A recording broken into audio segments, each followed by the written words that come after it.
Morning, my dear students.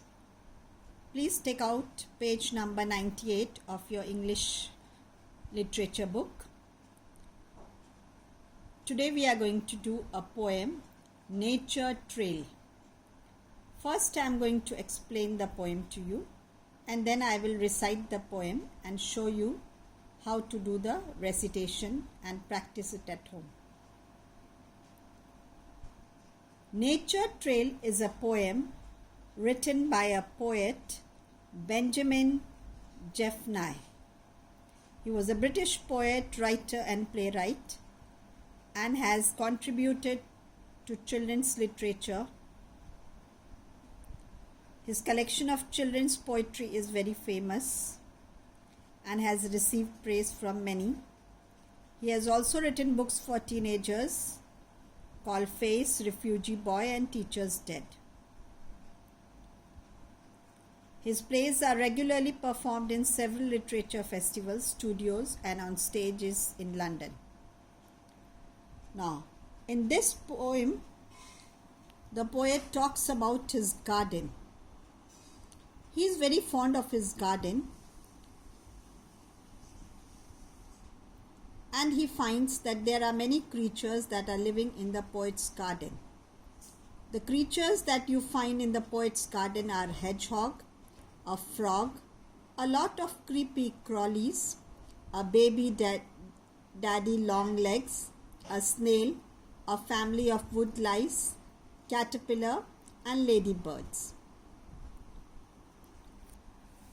At the bottom of my garden, there is a hedgehog and a frog and a lot of creepy crawlies.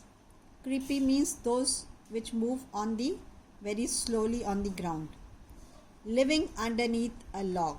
A log is a piece of wood, as you can see in this picture. And then there are many insects which are lying low under this log. There is a baby daddy long legs. Now, baby daddy long legs. Daddy long legs is a type of a spider which has got long legs. So these are the creatures that you find in the poet's garden. And then you find an easygoing snail. A easygoing snail means a snail which moves at a very slow pace. Then he also finds a family of wood lice. Wood lice are small insects with 14 legs and hard shells. All are on my nature trail. That means all these creatures are found in the garden of the poet. There are caterpillars waiting for their time to come to fly. There are worms turning the earth over as ladybirds fly by. Birds will visit, cats will visit, but they always chose their time. And I have even seen a fox visit this wild garden of mine.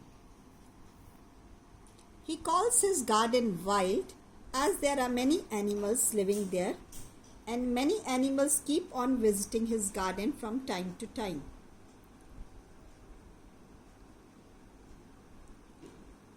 The poet's garden is a very lively place as many animals live there. The garden makes the poet very happy because he can find the animals searching for food there. Lots of flowers are blooming in his garden, and there is many activities going on, happening or taking place throughout the day in his garden. The poet does not feel lonely at all when he is in the garden. There are some caterpillars waiting for their time when they would turn into butterflies and come and fly in the garden. There are worms turning the earth over. There are worms inside the soil of the earth. As the ladybirds are flying by, other birds also visit his garden. The cats also come, but they choose their own timing of arrival. And he has even seen a fox visiting this wild garden of his. Squirrels come to nick my nuts. Here nick means to steal, and busy bee comes buzzing. And when the night time comes, sometimes some dragonflies come humming. My garden mice are very shy, and I have seen bats that growl. And in my garden I have seen a very wise old owl. Here the poet talks about the creatures which visit his garden.